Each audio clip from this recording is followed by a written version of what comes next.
ഇന്നത്തെ നമുക്ക് പ്രഭാഷണം നൽകുന്നതിന് വേണ്ടി ഡോക്ടർ സുരേഷ് കുമാർ സമയത്ത് തന്നെ വന്ന് എത്തിയിട്ടുണ്ട്. നമുക്ക് ഏറ്റവും സ്നേഹാദരവോടുകൂടി ഡോക്ടർ സുരേഷ് കുമാറിനെ സ്വാഗതം ചെയ്യാം. അറിവ് എന്ന നാരായണഗുരു സ്വാമികളുടെ ഏറ്റവും ചെറിയ ലഘുകൃതിയെക്കുറിച്ചുള്ള മൂന്നാമത്തെ പദ്യമാണ് ഇന്ന് നമ്മൾ വിവരണം ചെയ്തു തരാൻ പോകുന്നത്. രാധ പ്രാർത്ഥനയോടെ കൂടി നമുക്ക് തുടങ്ങാം. ഓം ഗുരുഭ്യോ നമഃ. ഓം ശ്രീ വിദ്യാധിരാജായ നമഃ. തീർത്ഥം പാപഹരം പവിത്രം അറിവിൻ സാരസ്വതം സാഗരം സാർത്ഥം നിഷ്കളമാത്മബോധമഖിലാണ്ട പ്രേമപൂർണാകരം ദീപ്തം പാദയുഗം പ്രകാശനിലയം സച്ചിത് സുഖത്തിൻ പദം സത്യജ്ഞാനബലം തരുന്നൊരഭയം ശ്രീനീലകണ്ഠൻ ഗുരു. സത്യജ്ഞാനബലം തരുന്നൊരഭയം ശ്രീനീലകണ്ഠൻ ഗുരു. നരരൂപം ധരിച്ചൊരു പരമാത്മസ്വരൂപനാം നാരായണ ഗുരുത്തം സാഷ്ടാംഗം പ്രണമിച്ചിടാം. പ്രീതിക്കാളാകിലോരാതഖില മഹിമയും ഭൂതിയും നൽകുമേതോ ചൈതന്യം പൂണ്ടും അപ്രീതിയിൽ അപജയമുണ്ടാക്കിയും നിൽക്കയാലേ ഏതിനും മൂലമല്ലോ ഗുരുകൃപയതിനാൽ ഭുക്തിയും മുക്തിയും മേൽ സാധിപ്പാനോർത്ത് നാരായണ ഗുരുചരണം സന്തതം ഞാൻ തൊഴുന്നേൻ. സന്തതം ഞാൻ തൊഴുന്നേൻ. ദൈവദശകം. ദൈവമേ കാത്തുകൊൾകങ്ങ് കൈവിടാതിങ്ങു ഞങ്ങളെ നാവികൻ നീ ഭവാബ്ധിക്കോരാവിധം തോണി നിൻപദം ഒന്നൊന്നായെണ്ണി എണ്ണി തൊട്ടെണ്ണും പൊരുളൊടുങ്ങിയാൽ നിന്നിടും ദൃക്കുപോലുള്ളം നിന്നിലസ്പന്ദമാകണം. അന്നവസ്ത്രാദിമുട്ടാതെ തന്നു രക്ഷിച്ചു ഞങ്ങളെ ധന്യരാക്കുന്ന നീ ഒന്നു തന്നെ ഞങ്ങൾക്ക് തമ്പുരാൻ. ആഴിയും തിരയും കാറ്റും ആഴവും പോലെ ഞങ്ങളും മായയും നിൻ മഹിമയും നീയുമെന്നുള്ളിലാകണം. നീയല്ലോ സൃഷ്ടിയും സൃഷ്ടാവായതും സൃഷ്ടിജാലവും നീയല്ലോ ദൈവമേ സൃഷ്ടിക്കുള്ള സാമഗ്രിയായതും നീയല്ലോ മായയും മായാവിയും മായാവിനോദനും നീയല്ലോ മായയെ നീക്കി സായുജ്യം നൽകുമാര്യനും. നീ സത്യം ജ്ഞാനമാനന്ദം നീ തന്നെ വർത്തമാനവും ഭൂതവും ഭാവിയും വേറല്ലോതും മൊഴിയുമോർക്കിൽ നീ. അകവും പുറവും തിങ്ങും മഹിമാവാർന്ന നിൻപദം പുകഴ്ത്തുന്നു ഞങ്ങളങ്ങ് ഭഗവാനെ. ജയിക്കുക ജയിക്കുക മഹാദേവ ദീനാവനപരായണ ജയിക്കുക ചിദാനന്ദ ദയാസിന്ധോ ജയിക്കുക. ആഴമേറും നിൻമഹസാം ആഴിയിൽ ഞങ്ങളാകവേ ആഴണം വാഴണം നിത്യം വാഴണം വാഴണം സുഖം. ആഴണം വാഴണം നിത്യം വാഴണം വാഴണം സുഖം.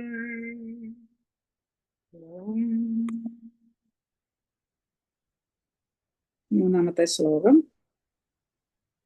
അറിവിന്നിളവില്ലാതെ അറിയാം അറിവായതും വിളങ്ങുന്നു, അറിവിലെഴുന്ന കിനാവിഞ്ഞറിവായിടുന്ന വണ്ണമങ്ങെല്ലാം. അറിവിനളവില്ലാതെ ഇല്ലാതേതറിയാം അറിവായതും വിളങ്ങുന്നു, അറിവിലെഴുന്ന കിനാവിഞ്ഞറിവായിടുന്ന വണ്ണമങ്ങെല്ലാം. ഓം ശ്രീ ഗുരുഭ്യോ നമഃ.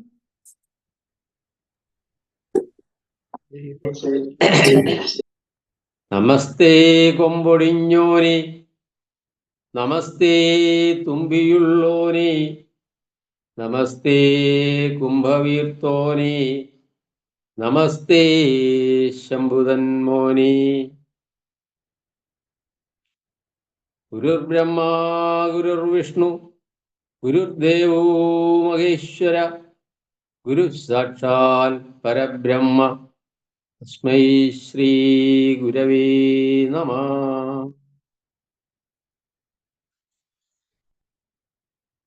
അപ്പോൾ നമ്മൾ ഇന്ന് ചർച്ചയ്ക്ക് വിധേയമാക്കുന്നത് മൂന്നാമത്തെ ശ്ലോകമാണെന്ന് പറഞ്ഞു. അപ്പോൾ രണ്ടാമത്തെ ശ്ലോകം കഴിഞ്ഞ ക്ലാസ്സിലെടുത്ത രണ്ടാമത്തെ ശ്ലോകത്തിലെ ഭാഗമായി കുറച്ചുകൂടി പറയുവാനുണ്ട്. അത് കഴിഞ്ഞിട്ട് മൂന്നാമത്തെ ശ്ലോകത്തിലേക്ക് കടക്കാം എന്നാണ് കരുതുന്നത്. ഇപ്പോൾ രണ്ട് ശ്ലോകങ്ങളാണ് നമ്മുടെ ചർച്ചയ്ക്ക് വിധേയമായിട്ട് അല്ലെങ്കിൽ നമ്മൾ പരിചിതനം ചെയ്യുവാൻ എടുത്തിട്ടുള്ളത്. അതിലെ ആദ്യത്തെ ശ്ലോകത്തിൽ ഗുരു അദ്ദേഹത്തിൻ്റെ സിദ്ധാന്തത്തെ അവതരിപ്പിക്കുകയാണ്. അറിവിനെക്കുറിച്ചുള്ള അദ്ദേഹത്തിൻ്റെ സിദ്ധാന്തത്തെ അവതരിപ്പിക്കുകയാണ്. അതായത് അറിവിന് മാത്രമേ ഉണ്മയുള്ളൂ, മറ്റുള്ളവയുടെ ഉണ്മയെല്ലാം വാസ്തവത്തിൽ അറിവിൻ്റെ ഉണ്മ പ്രതിഫലിച്ചത് മാത്രമാണ് എന്നാണ് അദ്ദേഹം ആദ്യ ശ്ലോകത്തിൽ പറഞ്ഞത്. രണ്ടാമത് പറയുന്നത് അറിവില്ല എന്ന് വന്നാൽ എന്തായിരിക്കും സ്ഥിതി? അറിവില്ലാതെ തന്നെ അല്ലെങ്കിൽ അറിവല്ലാതെ തന്നെ വസ്തുക്കൾ ഉണ്ടെന്ന് വന്നാൽ, പ്രപഞ്ചം ഉണ്ടെന്ന് വന്നാൽ എന്തായിരിക്കും സ്ഥിതി എന്നതാണ് രണ്ടാമത്തെ ശ്ലോകത്തിൻ്റെ വിഷയമായിട്ട് എടുത്തുകൊണ്ട് ആ ഒരു സംശയത്തിന് ഗുരു മറുപടി പറയുന്നു. അറിവില്ലെന്നാലില്ലീ അറിയപ്പെടുമെന്നത്, അതുണ്ടിതെന്നാലും അറിവൊന്നില്ലെന്നാലീ അറിവ് ഏതറിവിന് അതില്ല അറിഞ്ഞിടാം എന്നാണ് പറഞ്ഞത്. അപ്പോൾ അതിൻ്റെ ചർച്ചയിലെ നമ്മൾ പറഞ്ഞത് ഒരു വസ്തുവിനെ അറിയണമെങ്കിലും അറിയപ്പെടുന്നില്ലെന്ന് പറയണമെങ്കിലും, അറിയുന്നു എന്ന് വ്യവഹരിക്കണമെങ്കിലും അറിയുന്നില്ല എന്ന് വ്യവഹരിക്കണമെങ്കിലും അറിവിന് അധീനമായിരിക്കണം. അറിവെന്ന പ്രക്രിയ അതിന്മേൽ നടന്നിരിക്കണം. ഇത് പറഞ്ഞാണ് നമ്മൾ കഴിഞ്ഞ ക്ലാസ് അവസാനിപ്പിച്ചത്. അതായത് ഒരു വസ്തു അറിയപ്പെട്ടതായിരിക്കുന്നത് അതിനെ അറിയുമ്പോഴാണ്. മറ്റൊരു വസ്തു അറിയപ്പെടാത്തതായിരിക്കുന്നത് എങ്ങനെയെന്നാൽ അറിവ് വ്യാപരിക്കുകയും അതിൻ്റെ പരിധിയിൽ, അതായത് ആ അറിവിൻ്റെ പരിധിയിൽ ആ വസ്തു പെടാതിരിക്കുകയും ചെയ്യുമ്പോഴാണ്.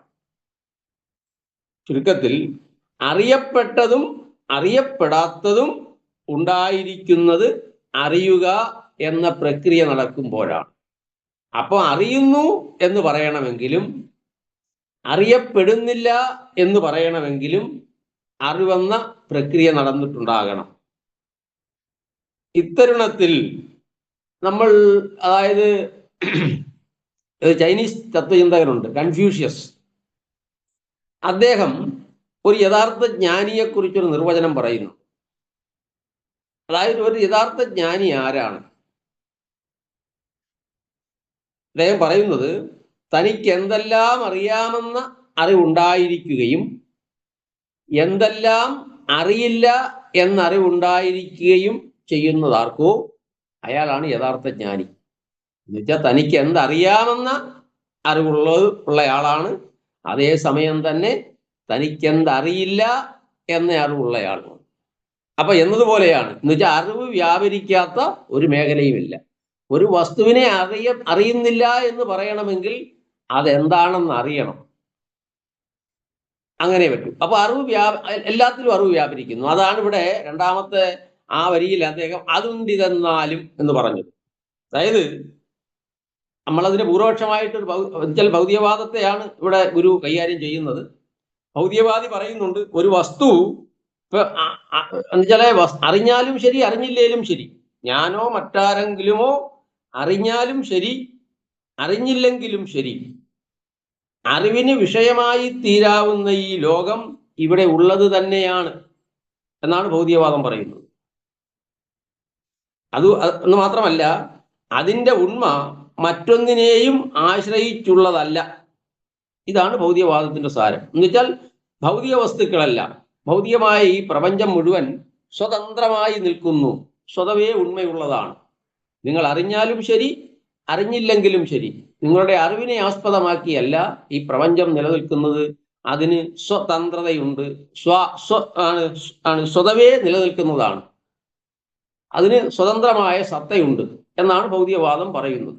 പക്ഷെ ഇവിടെ ഗുരു പറയുന്നത് നിങ്ങൾ ഇത് എന്നറിയപ്പെടുന്ന ഈ പ്രപഞ്ചം മുഴുവൻ അറിവിലാണ് നിൽക്കുന്നത്, അറിവില്ലെങ്കിൽ അതില്ല എന്നാണ് പറഞ്ഞത്. അങ്ങനെ അതായത് ഭൗതികവാദത്തിന്റെ പെർസ്പെക്റ്റീവിൽ നോക്കിയാൽ അങ്ങനെ സ്വന്തമായ നിലനിൽപ്പുള്ള ഈ ഒരു ലോകം ഉണ്ടെന്ന് തന്നെ, അങ്ങനെ ഭൗതികവാദികൾ സ്വന്തമായി നിലനിൽപ്പുണ്ടെന്ന് പറയുന്ന ഈ ലോകം ഉണ്ടെന്ന് തന്നെ ഇരുന്നാലും, അങ്ങനെ നിലനിൽക്കുന്നു എന്ന് പറയുമ്പോഴും ആ ലോകം ഉണ്ടെന്നുള്ളതും ഒരറിവാണ്.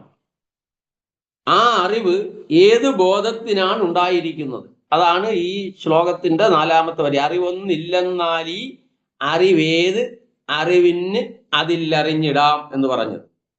അപ്പൊ അങ്ങനെ ഒരു ബോധമില്ലാതെ സ്വന്തം നിലനിൽപ്പുള്ള ഈ ലോകം ഉണ്ടെന്ന് പറയുക സാധ്യമല്ല.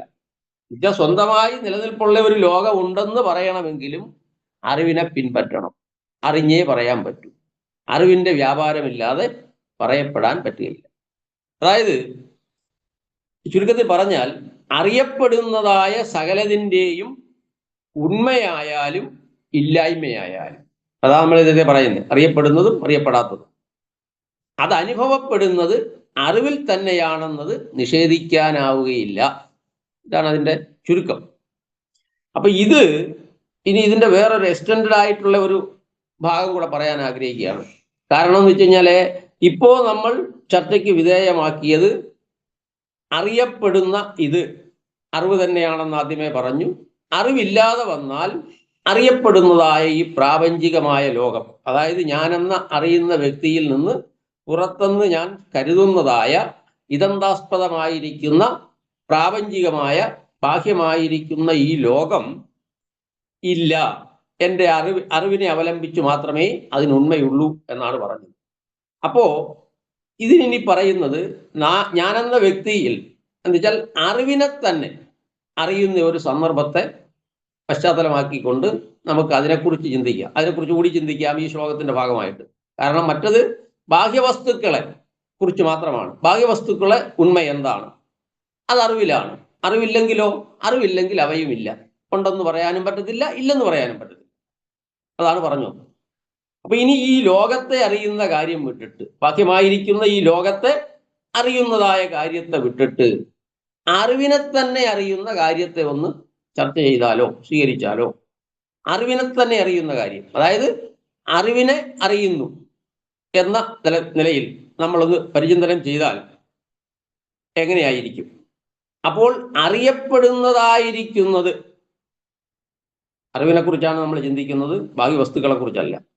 അറിവിനെ അറിയുന്നു, ഞാൻ അറിവിനെ അറിയുന്നു എന്നാണ് സങ്കല്പത്തെ മുൻപറ്റിക്കൊണ്ട്. എന്ന് വെച്ചാൽ പുറത്തേക്ക് പോകുന്നില്ല, എല്ലാം അറിയുന്ന അറിവിനെ ഞാൻ അറിയുന്നു എന്ന നിലയിൽ. അതായത് അപ്പോൾ ചിന്താവിഷയമായിരിക്കുന്നത്, എൻ്റെ പരിചിന്തനത്തിന് വിഷയമായിരിക്കുന്നത് അറിവ് തന്നെയാണ്. അപ്പോൾ സ്വാഭാവികമായിട്ടും ആരാണ് ചിന്തിക്കുന്നത്? ആ അറിവിനെ കുറിച്ച് ചിന്തിക്കുന്നത് അല്ലെങ്കിൽ അറിവിനെ അറിയുന്നതെന്ന് പറയുന്നത് ആരാണ്? അത് ഞാനാണ്. അപ്പൊ ഞാൻ ആരാണ്? ഞാനെന്ന് പറയുന്നത് അറിവ് തന്നെയാണ്. അപ്പൊ ഞാൻ അറിവ് തന്നെയാണ്. അറിവിനെ ചിന്താവിഷയമാക്കുമ്പോൾ അവിടെ ചിന്താവിഷയമായിരിക്കുന്നത് ചിന്തിക്കുന്നവൻ തന്നെയാണ്. അതായത് അറിവിനെ ചിന്താവിഷയമാക്കുമ്പോൾ ഞാൻ അറിവിനെ അറിയുന്നു എന്ന് പറയുമ്പോൾ, അറിവിനെ ചിന്താവിഷയമാക്കുമ്പോൾ അവിടെ ചിന്താവിഷയമായിരിക്കുന്നത് ചിന്തിക്കുന്നവൻ തന്നെയാണ്. അതായത് ചിന്താവിഷയമായിരിക്കുന്നതും ചിന്തിക്കുന്നയാളും രണ്ടല്ലാതെ വരുന്നു. ചിന്താവിഷയമായിരിക്കുന്ന അറിവും ചിന്തിക്കുന്ന ഞാനും ഒരറിവ് തന്നെയാണ്. ഇങ്ങനെ അപ്പൊ എന്തുകൊണ്ടാണ് അങ്ങനെ വരുന്നത് എന്നതാണ്. അപ്പൊ അതിന് വിശദീകരണം ഇങ്ങനെയാണ്. ഇങ്ങനെ വാസ്തവത്തിൽ ഒരറിവായിരിക്കുമ്പോഴും, എന്ന് വെച്ചാൽ ചിന്താവിഷയമായിരിക്കുന്ന അറിവും ചിന്തിക്കുന്ന അറിവും, അങ്ങനെ അറിവ് ഒന്ന് തന്നെ ആയിരിക്കുമ്പോൾ, ഒരറിവ് തന്നെ ആയിരിക്കുമ്പോഴും നമ്മൾ എങ്ങനെയാണ് ചിന്തിക്കുന്ന ഞാനെന്നും ചിന്തയ്ക്ക് വിഷയമായ അറിവെന്നും, ചിന്തിക്കുന്നതായ ഞാൻ എൻ്റെ ചിന്തയ്ക്ക് വിഷയമായ അറിവ്, അങ്ങനെ ദ്വന്ദ്വാത്മകമായി, അതായത് ചിന്തിക്കുന്ന ഞാനെന്നും ചിന്തയ്ക്ക് വിഷയമായ അറിവെന്നും രണ്ടെന്ന പോലെ, അതാണ് പരമാർത്ഥത്തിൽ രണ്ടല്ല, രണ്ടെന്ന പോലെ അറിവിനെ നാം എന്ത് ചെയ്യുന്നു? ഉഭയാത്മകമാക്കുന്നു, ദ്വന്ദ്വാത്മകമാക്കുന്നു. ഒരേ അറിവിനെ ചിന്തിക്കുന്നവനെന്നും ചിന്തയ്ക്ക് വിഷയമായ അറിവെന്നും ഉഭയാത്മകമാക്കാനിടയാകുന്നത് എന്തുകൊണ്ടെന്നാൽ ആ ഏകമായ അറിവിന്, അതായത് ചിന്താവിഷയമായിരിക്കുന്ന അറിവും ചിന്തിക്കുന്ന ഞാനെന്ന അറിവും ഒന്നായിരിക്കെ ഈ ഉഭയാത്മകമായി തീർക്കുന്നതിൻ്റെ കാരണം ആ ഏകമായ അറിവിന് ഒരു മറവ് സംഭവിച്ചിരിക്കുന്നത് കൊണ്ടാണ്. ആ മറവിനെയാണ് അവിദ്യ എന്ന് പറയുന്നത്. ഒന്നായ നിന്നൈക രണ്ടെന്നു കണ്ടളവിലുണ്ടായൊരിണ്ടൽബത, അതാണ് അങ്ങനെ രണ്ടായി കാണുന്ന, അതായത് ഒരേ അറിവിനെ തന്നെ ചിന്താവിഷയമായ അറിവെന്നും ചിന്തിക്കുന്ന അറിവെന്നും, എന്നാൽ അറിയുന്ന ഞാനെന്നും എന്നാൽ അറിയപ്പെടുന്നതെന്നും ദ്വന്ദ്വാത്മകമായി ഉഭയാത്മകമായി ഒരേ അറിവിനെ തന്നെ ഭാസിപ്പിക്കുന്നതിന് നിദാനമായിരിക്കുന്നത് അറിവിന്മേൽ അറിവിനെ മൂടി നിൽക്കുന്ന ഒരു മറവാണ്. ആ മറവിനെയാണ് വേദാന്തത്തിൽ അവിദ്യ എന്ന് പറയുന്നത്. ആ ആവരണത്തെയാണ്, അതൊരു മറവാണ്, ഒരു ആവരണമാണ്. ആ ആവരണത്തെയാണ് അവിദ്യ എന്ന് വേദാന്ത ശാസ്ത്രത്തിൽ വിളിക്കുന്നത്. ഇനി ഈ അവിദ്യ ഒഴിഞ്ഞയാളിനെ സംബന്ധിച്ചോ,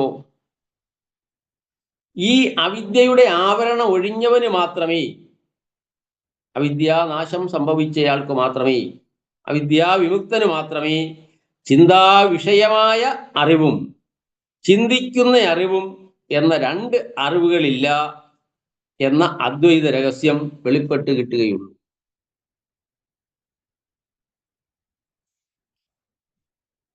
അതേസമയം അവിദ്യയുടെ ആവരണം മാറിക്കിട്ടിയിട്ടില്ലാത്തവർ, അവിദ്യ അഭിഭൂതരായിരിക്കുന്നവർ, അവിദ്യാവശകരായിരിക്കുന്നവർ എപ്പോഴും ഇതിന്മേൽ ബാധിച്ചുകൊണ്ടിരിക്കും.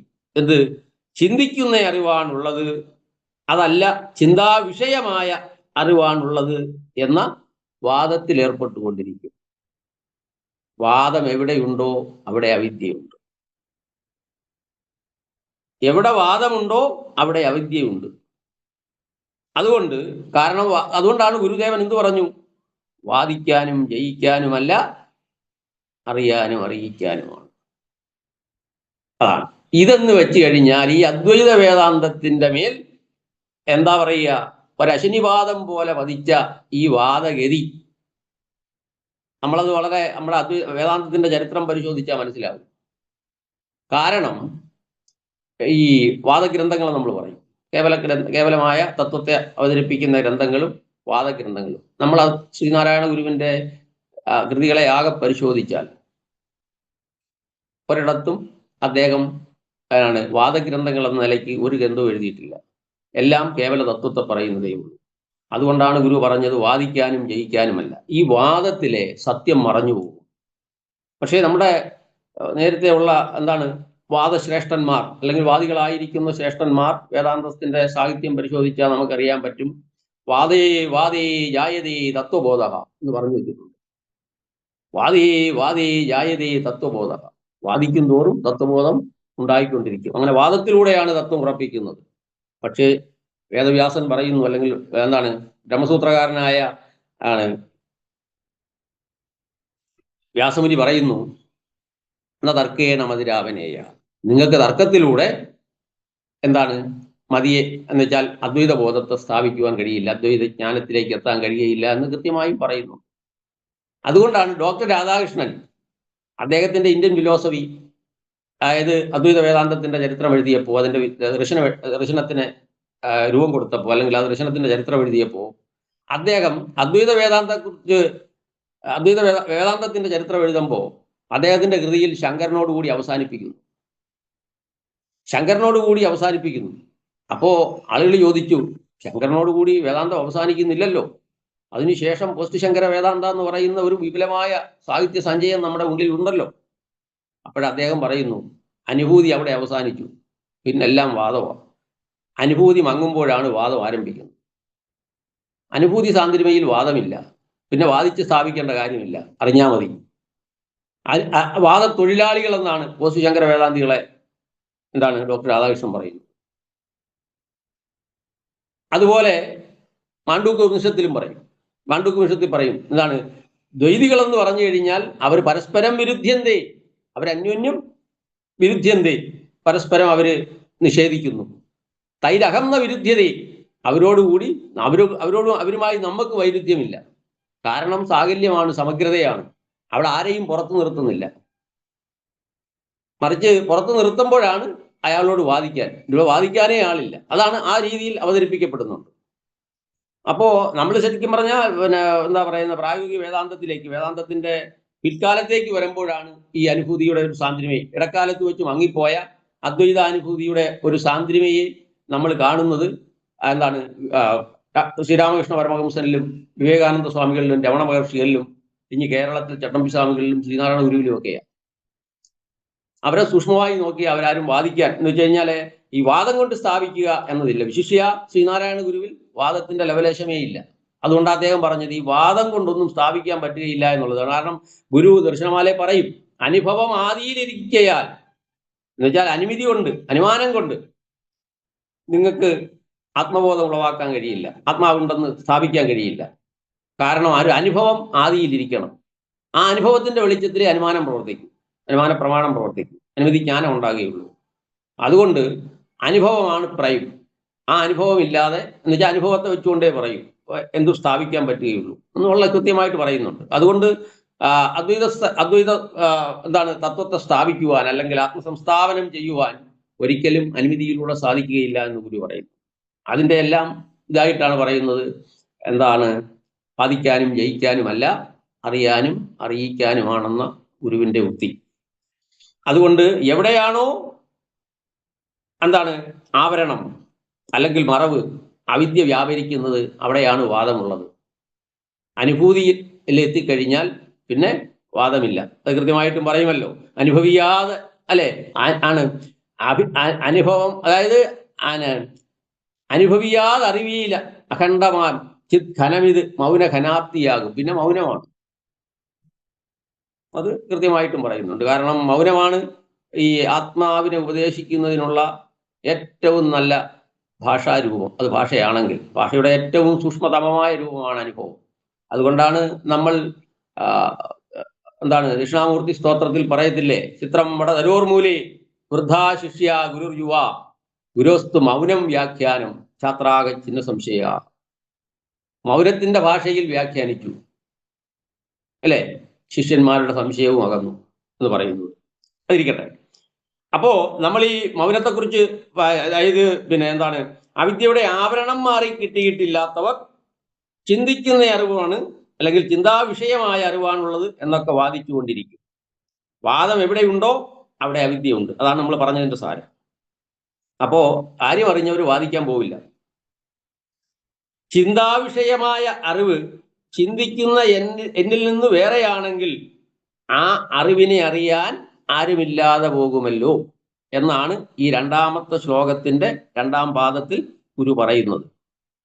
കാരണം ചിന്തിക്കുന്നത് നമ്മൾ എന്നുവെച്ചാൽ ബാഹ്യവസ്തുക്കളുടെ പരിചിന്തനം നമ്മൾ അവസാനിപ്പിച്ചു. അത് പറ്റത്തില്ല. അതാണ് അറിവിലൂടെ മാത്രമേ ബാഹ്യവസ്തുക്കളുടെ ഉണ്മയെ സംസ്ഥാപനം ചെയ്യുവാൻ പറ്റൂ എന്ന് പറഞ്ഞു. അതിനുശേഷം എന്താണ് ഈ അറിവ് പുറത്തേക്ക് പോകുന്നില്ല. അറിവിനെ അറിയുക എന്ന സന്ദർഭത്തെ എടുത്തുകൊണ്ട് പരിചിന്തനം ചെയ്യുമ്പോഴും അറിവിനെ അറിയുക എന്ന് പറയുമ്പോൾ ഉഭയാത്മകമായിട്ടാണ്. അപ്പോൾ അറിയുന്നയാളും അറിയപ്പെടുന്ന അറിവും ഒന്നു തന്നെയാണ്. അങ്ങനെ ഏകമായിരിക്കുന്ന അറിവ്, അദ്വൈതാത്മകമായിരിക്കുന്ന അറിവ് ഉഭയാത്മകമായി തീരുന്നതിൻ്റെ പിന്നിൽ പ്രവർത്തിക്കുന്ന ശക്തി അവിദ്യയാണ്. അതൊരാവരണം കൊണ്ടാണ്. അതാണ് പറഞ്ഞു വച്ചത്. അപ്പോ അങ്ങനെ ഉഭയാത്മകതയിലാണ് ഈ വാദങ്ങളെല്ലാം ഉടലെടുക്കുന്നത്. എവിടെ വാദമുണ്ടോ അവിടെ അവിദ്യയുണ്ട്. അപ്പൊ ചുരുക്കത്തിൽ എന്താണ് പറയുന്നത്?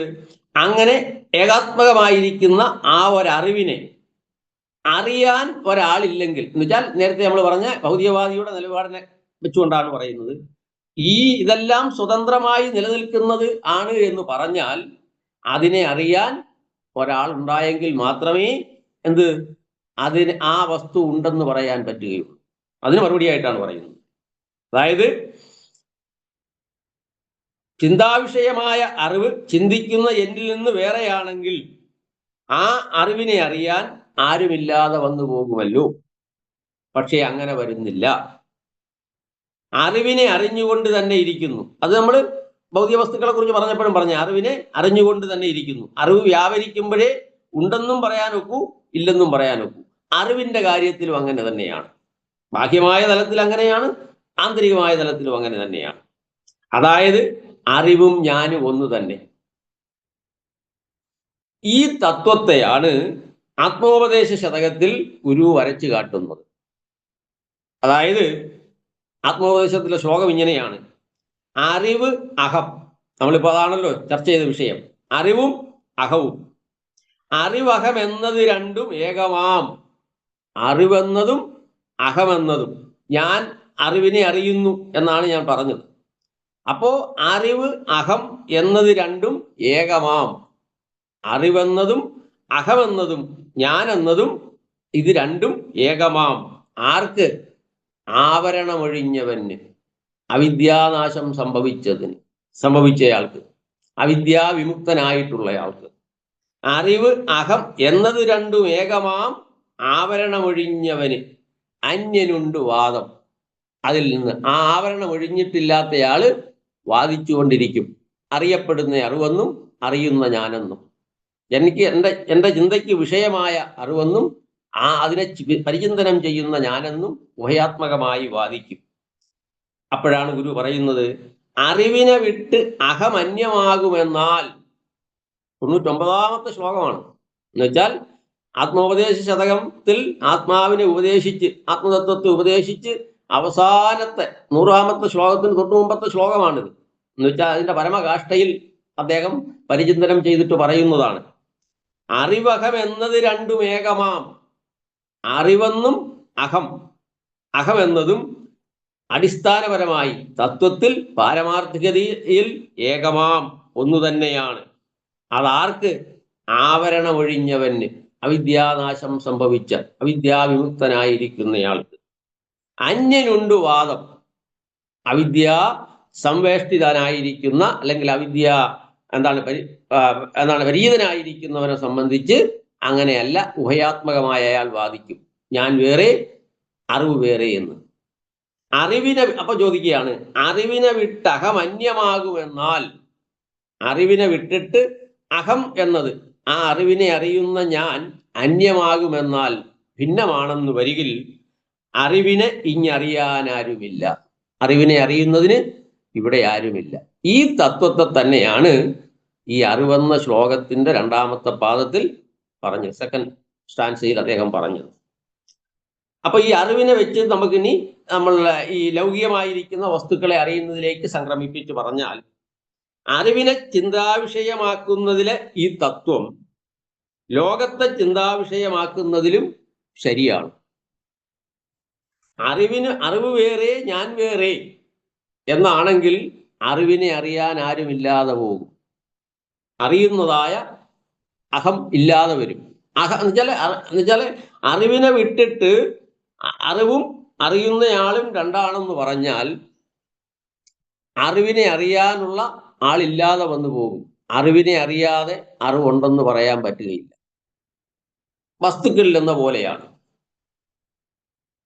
അപ്പോൾ ഈ അറിവിന്റെ തത്വത്തെ, ആന്തരികമായിരിക്കുന്ന ഈ ഒരു തത്വത്തെ, അറിവിനെ ചിന്താവിഷയമാക്കുന്നതിലെ ഈ തത്വത്തെ ലോകത്തെ ചിന്താവിഷയമാക്കുന്നതിലും നമുക്ക് പറയാം. അതാണ് ആദ്യമേ പറഞ്ഞത്. അതായത് അനന്തവിസ്തൃതമായ ഈ മഹാലോകമുണ്ട്. പക്ഷേ അതിനെ ഉണ്ടെന്നോ ഇല്ലെന്നോ അറിയുന്നതായ ആരുമില്ല എന്നിരിക്കട്ടെ. അപ്പോൾ ഈ പറഞ്ഞ രണ്ടാശയവും ഉണ്ടാകുകയില്ല. ഏത്? ഉണ്ടെന്ന് പറയാനും പറ്റുകയില്ല, ഇല്ലെന്ന് പറയാനും പറ്റുകയില്ല. ചുരുക്കത്തിൽ ലോകമുണ്ട് അഥവാ ലോകമില്ല എന്ന സങ്കല്പം അല്ലെങ്കിൽ എന്ന ധാരണ, എന്ന ബോധം അർത്ഥമുള്ളതായിരിക്കുന്നത് അത് നമ്മുടെ ബോധത്തിലാണ്, നമ്മുടെ അറിവിലാണ്. അല്ലെങ്കിൽ ലോകത്തിന്റെ ഉണ്മയെപ്പറ്റി പറയാനും പറ്റില്ല, ലോകത്തെ ഇല്ലായ്മയെപ്പറ്റി പറയാനും പറ്റുകയില്ല. അത് സാർത്ഥകമായിരിക്കുന്നത്, അതല്ലെങ്കിൽ ഉണ്ട് എന്ന് പറയാൻ കഴിയുന്നത് അത് നമ്മളുടെ ബോധമായിരിക്കുമ്പോഴാണ്, അറിവായിരിക്കുമ്പോഴാണ്, അറിവ് വ്യാപരിക്കുമ്പോഴാണ്. ഇനി ആ അറിവുള്ളപ്പോൾ അതിൻ്റെ വ്യാപ്തിക്ക് പുറത്ത് സത്യത്തിലൊന്നുമില്ല. സർവ്വതിനെയും ഉൾക്കൊണ്ട് നിൽക്കുന്നതാണ് ഏത്? അറിവ്. എന്നുവെച്ചാൽ ഉണ്മയെയും, ഈ ലോകത്തിന്റെ ഉണ്മയെയും ഇല്ലായ്മയെയും ഉൾക്കൊണ്ട് നിൽക്കുന്നതാണ്, അതിനെയും കവർന്നു നിൽക്കുന്നതായ ബോധമെന്നർത്ഥം. ചുരുക്കത്തിൽ അറിവില്ലാതെ, അറിവിലല്ലാതെ അറിയപ്പെടുന്ന ഒന്നിനും ഉണ്ടായിരിക്കുക സാധ്യമല്ല. നമ്മുടെ ഈ ശ്ലോകത്തിന്റെ ചുരുക്കം പറഞ്ഞു കഴിഞ്ഞാൽ അത് പറയുന്ന ഇതാണ്: അറിവില്ലാതെ, അറിവിലല്ലാതെ അറിയപ്പെടുന്ന ഒന്നിനും ഉണ്ടായിരിക്കുക എന്നത് സാധ്യമല്ല. അതൊരു താർക്കിക രീതിയിൽ നോക്കി പറഞ്ഞാൽ, നേരത്തെ പറഞ്ഞതുപോലെ തന്നെ അറിയുക എന്ന ക്രിയ നടക്കുമ്പോൾ മാത്രമേ ഞാൻ അറിയുന്നവനും വസ്തു അറിയപ്പെടുന്നതുമായിരിക്കുകയുള്ളൂ. അറിവിന്റെ വ്യാപാരത്തിൽ മാത്രമേ നമുക്ക് ഒന്നിനെ കുറിച്ച് അറിയുന്നതെന്നോ അറിയപ്പെടുന്നതെന്നോ അല്ലെങ്കിൽ അറിയുന്ന ഞാനെന്നോ അറിയപ്പെടുന്ന വസ്തുവെന്നോ പറയുവാൻ കഴിയുകയുള്ളൂ. ആന്തരികമാകട്ടെ ബാഹ്യമാകട്ടെ, ബാഹ്യമായിരിക്കുന്ന ഈ ഭൂതഭൗതികമായ സമസ്ത പ്രപഞ്ചവും ആന്തരികമായിരിക്കുന്ന എൻ്റെ അറിവും ഉണ്ടെന്ന് ഈ ബോധസീമയിൽ നിന്ന് മാത്രമേ പറയുവാൻ പറ്റുകയുള്ളൂ. അറിവിൽ നിന്ന് മാത്രമേ പറയുവാൻ പറ്റുകയുള്ളൂ. അപ്പോൾ അറിവില്ലെങ്കിൽ എന്താണ് സംഭവിക്കുന്നത് എന്നതിനെ ഉന്നയിച്ചുകൊണ്ട് അറിവാണ് സമസ്തവും എന്നാണ് രണ്ടാമത്തെ ശ്ലോകത്തിൽ ഗുരു പറഞ്ഞത്. ഇനി അറിവിന്റെ മറ്റൊരു മാനത്തെക്കുറിച്ചാണ് നമുക്കിവിടെ സംഗതമായിരിക്കുന്ന മൂന്നാമത്തെ ശ്ലോകത്തിൽ പറയുന്നത്. അതായത് അറിവിനളവില്ലാതേതറിയാം, അറിവായതും വിളങ്ങുന്നു, അറിവിലെഴുന്ന കിനാവിഞ്ഞറിവായിടുന്ന വണ്ണമങ്ങല്ല. അതായത് അറിവിനളവില്ലാതേതറിയാം, അറിവായതും വിളങ്ങുന്നു, അറിവിലെഴുന്ന കിനാവിഞ്ഞറിവായിടുന്ന വണ്ണമങ്ങല്ല എന്നാണ് പറയുന്നത്. അറിവില്ലെന്നാൽ ഇല്ല ഈ, അറിവില്ലെന്നാലില്ലീ അറിയപ്പെടുമെന്ന് അറിവിനളവില്ലാതേതറിയാം, അറിവായതും വിളങ്ങുന്നു, അറിവിലെഴുന്ന കിനാവിഞ്ഞറിവായിടുന്ന വണ്ണമങ്ങെല്ലാം. അറിവിനളവില്ലാതെ ഏതറിയാം. അറിവിൻ അളവില്ലാതെ, അതായത് നമ്മളിവിടെ പറയുന്നത്, ഇതുവരെ നമ്മൾ പറഞ്ഞത് അറിവിൻ്റെ അളവിനകത്ത് വരുന്നതായ അറിവിനെ കുറിച്ചാണ്. ഇവിടെ മൂന്നാമത്തെ ഇതിൽ ഗുരു പരിചിന്തനം ചെയ്യുന്നത് അളവില്ലാത്ത അറിവിന്റെ കാര്യത്തെക്കുറിച്ചാണ്. അതാ പറയുന്നത്, അറിവിൻ അളവില്ലാതെ ഏതറിയാം. അറിവിൻ അളവില്ലാതെ, അളന്നറിയാനാവാത്ത തരത്തിൽ ഏതറിയാം, യാതെന്നാണോ അറിയാവുന്നത്. അറിവിൻ അളവില്ലാതെ അളന്നറിയാനാവാത്ത തരത്തിൽ ഏതറിയാം, യാതൊന്നാണോ അറിയാവുന്നത്, അതും അറിവായി വിളങ്ങുന്നു. അതും അറിവായി തന്നെയാണ് വിളങ്ങുന്നത്, പ്രകാശിക്കുന്നത്. ഇനി അറിവിലെഴുന്ന കിനാവ്, അറിവിൽ നിന്ന് പൊന്തി വരുന്ന സ്വപ്നാനുഭവങ്ങൾ, അറിവിലെഴുന്ന കിനാവ്, നമ്മുടെ അറിവിൽ നിന്ന് ഉയർക്കൊള്ളുന്നതായ, പ്രകാശം ചെയ്യുന്നതായ, അല്ലെങ്കിൽ സ്ഫുരിക്കുന്നതായ സ്വപ്നാനുഭവങ്ങൾ അറിവായിടുന്ന വണ്ണം അറിവിൽ നിന്നും ഒരിക്കലും വേറല്ലാത്തതുപോലെ തന്നെയാണ്. അങ്ങെല്ലാം, അതായത് ഈ രണ്ട് പദ്യത്തെയും കൂടെ ചേർത്ത് പറഞ്ഞാൽ, കഴിഞ്ഞ പദ്യത്തിൽ അറിവ് കൊണ്ട് അളന്നറിയാവുന്നതായും ഈ പദ്യത്തിൽ അളന്നറിയാനാവാത്തതായും പറഞ്ഞ എല്ലാ അനുഭവങ്ങളും അറിവ് തന്നെയാണ്. അതായത് തൊട്ടു മുമ്പേ എന്താണ്, അളന്നറിയുന്നതിനെ കുറിച്ചാണ് പറഞ്ഞത്. ഈ പദ്യത്തിൽ പ്രമേയമായി പറയുന്നത് അളന്നറിയാത്ത, അല്ലെങ്കിൽ അളന്നറിയാനാവാത്ത അറിവിനെ കുറിച്ച്. അപ്പോ അറിവിനളവില്ലാതേതറിയാം, അറിവായതും വിളങ്ങുന്നു. അറിവിലെഴുന്ന കിനാവിഞ്ഞറിവായിരുന്നവണ്ണമെല്ലാം അളന്നറിയാനാവാത്ത തരത്തിൽ ഏതൊന്നാണോ അറിയാവുന്നത്, അതും അറിവായി തന്നെ വിളങ്ങുന്നു. ആദ്യത്തെ വരിയുടെ, അതായത് അറിവിനളവില്ലാതേതറിയാം, അറിവായതും വിളങ്ങുന്നു. അളന്നറിയാനാവാത്ത തരത്തിൽ ഏതൊന്നാണോ അറിയാവുന്നത്, അതും അറിവായി വിളങ്ങുന്നു. അറിവിൽ നിന്നും ഉയർന്നു വരുന്ന രണ്ടാമത്തെ തലം സ്വപ്നാനുഭവത്തെ കുറിച്ചാണ് പറയുന്നത്. അതിനെ പിൻപറ്റിയാണ് അറിവിനെ കുറിച്ച് പരിചിന്തനം ചെയ്യുന്നത്. അറിവിൽ നിന്നും ഉയർന്നു വരുന്ന കിനാവ് സ്വപ്നം, അതിൻ്റെ സത്തയിൽ അറിവ് മാത്രമായിരിക്കുന്നത് പോലെ തന്നെയാണ്. അത് ഉണ്മയിൽ അറിവ് തന്നെയാണ്. നമ്മുടെ അറിവിൽ നിന്നും ബോധത്തിൽ നിന്നും ഉയർക്കൊള്ളുന്ന സ്വപ്നാനുഭവങ്ങൾ മുഴുവൻ അടിസ്ഥാനപരമായി അറിവ് തന്നെയാണ്. അതാണ്. അതുകൊണ്ട് കഴിഞ്ഞ പദ്യത്തിൽ നമ്മൾ ചർച്ച ചെയ്ത അളന്നറിയാവുന്നതായും ഈ പദ്യത്തിൻ്റെ പ്രമേയമായി വരുന്ന അളന്നറിയാനാവാത്തതായും പറഞ്ഞ എല്ലാ അനുഭവങ്ങൾ എന്താണെന്ന് നമ്മൾ പറഞ്ഞു. അറിവിൻ്റെ വ്യക്തിഭാവമാണ് അനുഭവം. എല്ലാ അനുഭവങ്ങളും അറിവായി തന്നെയായിരിക്കുന്നത്, അറിവ് തന്നെയാണെന്നർത്ഥം. എന്നുവെച്ചാൽ അളന്നറിയുന്നതും അളന്നറിയാൻ കഴിയാത്തതുമായ സമസ്ത അനുഭവങ്ങളും എന്തു തന്നെയാണ്? അറിവ് തന്നെയാണ്. ആദ്യത്തെ ശ്ലോകത്തിൽ ഗുരു പറഞ്ഞത് ഇതന്താസ്പദമായിരിക്കുന്ന സകലതും അറിവ് തന്നെയാണെന്നാണ്. രണ്ടാമത്തെ ശ്ലോകത്തിൽ ഗുരു പറഞ്ഞത് അങ്ങനെ ഒരറിവില്ലെങ്കിൽ ഈ ഇതന്താസ്പദമായിരിക്കുന്നതൊന്നും ഉണ്ടെന്ന് പറയാൻ പറ്റുകയില്ല.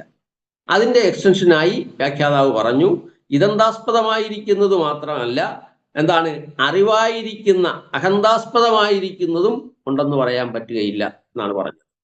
ഈ മൂന്നാമത്തതിനകത്ത് ആ രണ്ടിനെയും വിട്ടിട്ട് സ്വപ്നാനുഭവങ്ങളെ കുറിച്ചാണ് പറയുന്നത്. രണ്ട് തലത്തിൽ പറയുന്നു.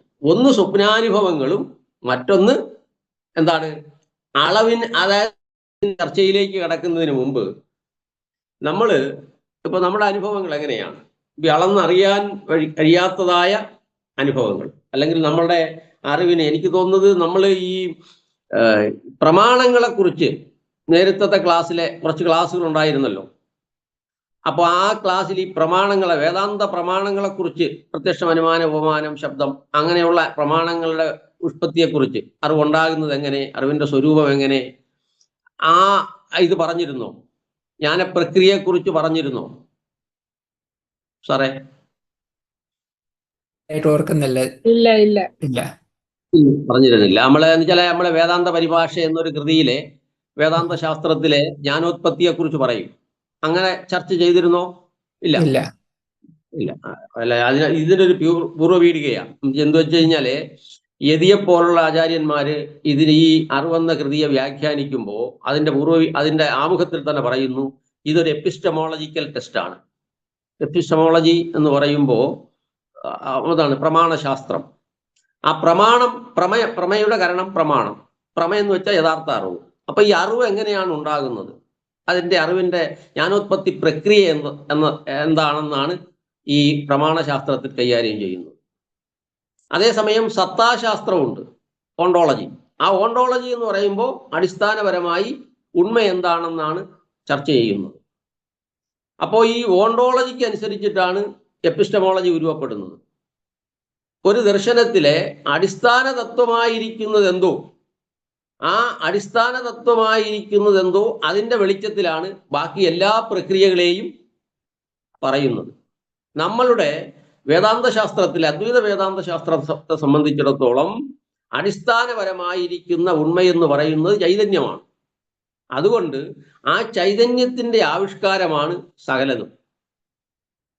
അതുകൊണ്ട് നമ്മൾ എന്താണ് പ്രമേയം ഉണ്ടാകുന്നത്, അല്ലെങ്കിൽ അറിവ് ഉണ്ടാകുന്നത്, അറിവിന്റെ ജ്ഞാനത്തിന്റെ ഉൽപ്പത്തി എന്ന് പറയുന്നത് പല പടവുകളുണ്ട്. ആ പടവുകളിലെല്ലാം ഈ ചൈതന്യമാണ് ഓരോ തലങ്ങളിലായിരിക്കുന്നത്. അതായത് ജ്ഞാതാവായും ജ്ഞേയമായും ജ്ഞാനമായും ഇരിക്കുന്നത് ചൈതന്യം തന്നെയാണെന്ന് പറയുന്നുണ്ട്. അതുകൊണ്ട് അതൊന്ന് അടുത്ത ക്ലാസ്സിൽ നമുക്ക് ഒന്ന് സംസാരിക്കാമെന്ന് വിചാരിക്കുന്നുണ്ട്. ഇതിനകത്ത് ഇപ്പോ പ്രമേയമായി വരുന്നത് അറിവിന് അതാണ്, അതായത് അളവില്ലാത്ത അറിവ്.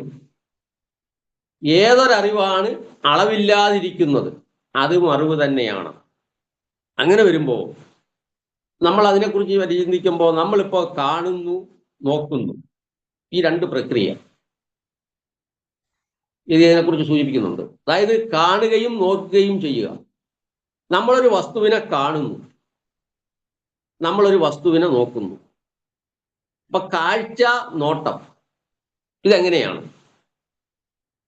അതായത് നമ്മളിപ്പോ കാണുന്നതും നോക്കുന്നതും തമ്മിലുള്ള വ്യത്യാസം നാം പരിചിന്തിക്കുമ്പോൾ, നമ്മളിപ്പോൾ കണ്ണ് തുറന്നിരിക്കുമ്പോൾ വർത്തുളാകാരത്തിലുള്ള എന്താണ്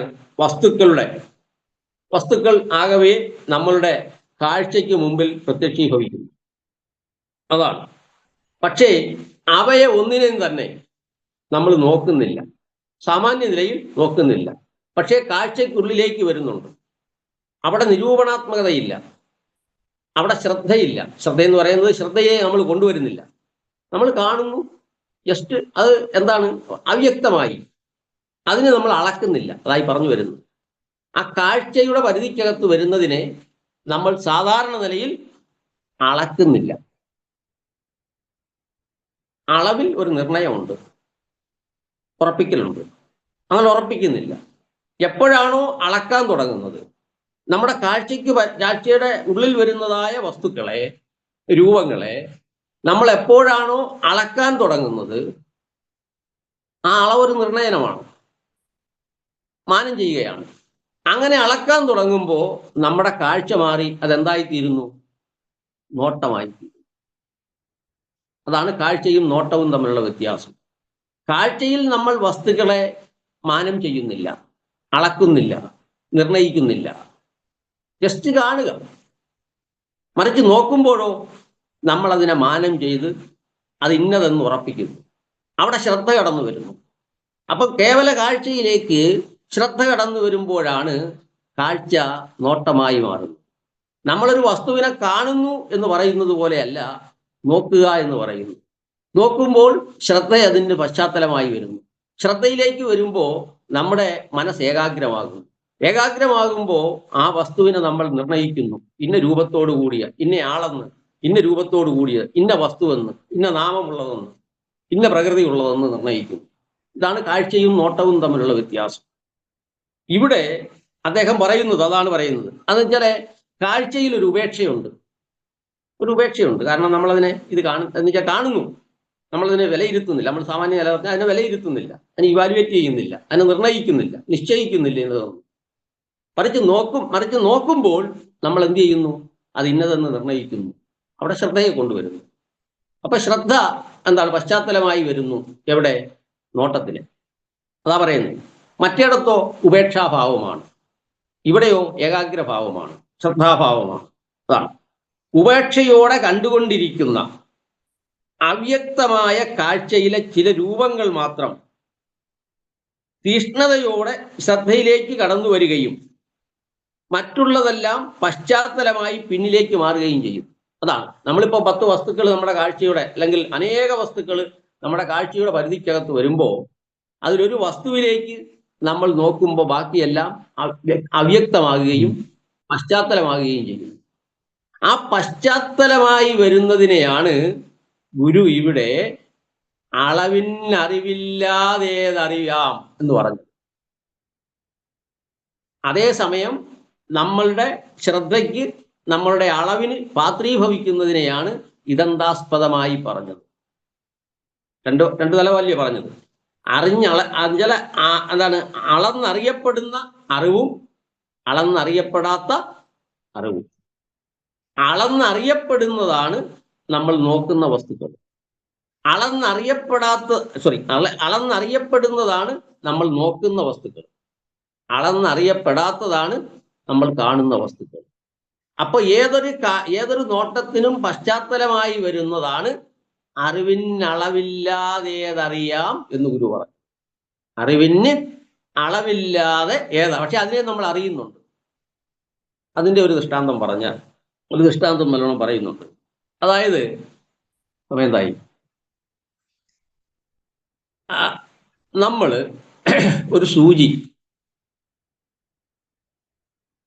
ഒരു സൂചി എന്ന് പറയുമ്പോൾ നമുക്കറിയാം അതിൻ്റെ ആകൃതി, അതിൻ്റെ വലിപ്പം, അതിൻ്റെ തിളക്കം. ഒരു പ്രത്യേക ആകൃതിയിലുള്ളതാണ് ഒരു സൂചി, ഒരു പ്രത്യേകമായ വലിപ്പം. അതേപോലെ തന്നെ എന്താണ്, പ്രത്യേക ആകൃതിയോട് കൂടിയതാണ്, വലിപ്പത്തോടു കൂടിയതാണ്, തിളക്കത്തോടു കൂടിയതാണ്. ഞാൻ അദ്ദേഹം സ്വീകരിച്ചിരിക്കുന്ന ഒരു ദൃഷ്ടാന്തം വെച്ചാണ് പറയുന്നത്. അപ്പോ അതായത് കൂട്ടിയിട്ടിരിക്കുന്ന ഒരു വൈക്കോൽ കൂനയിൽ നമ്മുടെ കയ്യിലിരുന്ന നമ്മൾ നിർണയിച്ച ഒരു സൂചി വീണുപോയി എന്ന് കരുതുക. നമ്മൾ ആ സൂചിയെ തിരയുമ്പോൾ വൈക്കോല് നമ്മൾ മാറ്റും. ആ വൈക്കോലിനെ മാറ്റുമ്പോൾ ഈ സൂചിയെയാണ് നമ്മൾ നോക്കുന്നത്. അപ്പൊ നമ്മളുടെ മനസ്സിലിരിക്കുന്നത് സൂചിയാണ്, അതിൻ്റെ ആകൃതിയാണ്, അതിൻ്റെ വലിപ്പമാണ്, അതിൻ്റെ തിളക്കമാണ്. മനസ്സ് മുഴുവൻ നിറഞ്ഞു നിൽക്കുന്നത് ആ രൂപവും ആ ഭാവവുമാണ്. പക്ഷേ നമ്മൾ അന്വേഷിക്കുന്നത് വൈക്കോൽ കൂനയിൽ വീണതായ നമ്മുടെ മനസ്സിലിരിക്കുന്ന സൂചിയെയാണ്. പക്ഷേ ആ വൈക്കോലിനെ മാറ്റുമ്പോൾ ആ വൈക്കോലൊന്നും നമ്മുടെ ശ്രദ്ധയിലേക്ക് വരുന്നില്ല. ആ വൈക്കോലൊന്നും നമ്മുടെ ശ്രദ്ധയിലേക്ക് വരുന്നതേയില്ല. നമ്മൾ അന്വേഷിക്കുന്നത് എന്തിനെ മാത്രമാണ്? സൂചിയെ മാത്രമാണ്. അപ്പോ ആ സൂചിയാണ് നമ്മുടെ ശ്രദ്ധാവിഷയമായിരിക്കുന്നത്, അതാണ് അറിയപ്പെട്ടത്. പക്ഷേ മറ്റുള്ളത് മുഴുവൻ നമ്മുടെ കാഴ്ചയുടെ, അതായത് വൈക്കോൽ മുഴുവൻ നമ്മുടെ കാഴ്ചയുടെ പരിധിക്കകത്ത് വരുന്നെങ്കിലും നമ്മളതിനെ വിലയിരുത്തുന്നില്ല. അവിടെ നമ്മുടെ ശ്രദ്ധയില്ല. അത് പശ്ചാത്തലമായി വരുന്നതേ ഉള്ളൂ. ഈ പശ്ചാത്തലം അതിനെ നമ്മൾ അളക്കുന്നില്ല. അത് ആ പശ്ചാത്തലമായി വരുന്നതായ ഈ ഒരു അന്വേഷണത്തിൽ പശ്ചാത്തലമായി വരുന്നതായ വൈക്കോലിന്റെ സ്ഥിതിയാണ്, അല്ലെങ്കിൽ വൈക്കോലിന് സമാനമാണ് നമ്മളിവിടെ പറഞ്ഞ അളവിനറിവില്ലാതേതറിയാം എന്ന് പറഞ്ഞത്. അതേസമയം അളന്ന് തിട്ടപ്പെടുത്തുന്നതിന്റെ സ്ഥാനത്ത് വരുന്നതാണ് ഈ സൂചി എന്ന് പറയുന്നത്. അപ്പൊ സൂചിയുടെയും വൈക്കോലിന്റെയും ദൃഷ്ടാന്തം വെച്ചുകൊണ്ട് ഇവിടെ നമുക്ക് ഈ ഒരു കാര്യത്തെ മനസ്സിലാക്കാൻ കഴിയുമെന്ന് വരും. പക്ഷെ ഇവിടെ അതിൻ്റെ സൂക്ഷ്മമായ തലത്തിൽ വരുമ്പോൾ, അതായത് അളന്നറിയുന്നതിൻ്റെ പശ്ചാത്തലമായി അതിരറ്റത് നിൽക്കുന്നു. അതാണ് ഇവിടെ കാര്യം. നമ്മൾ അളന്നറിയുന്ന ഏതിൻ്റെയും പശ്ചാത്തലമായി അതിരറ്റത്, അളന്നറിഞ്ഞിട്ടില്ലാത്തത് നിലകൊള്ളുന്നു എന്നർത്ഥം.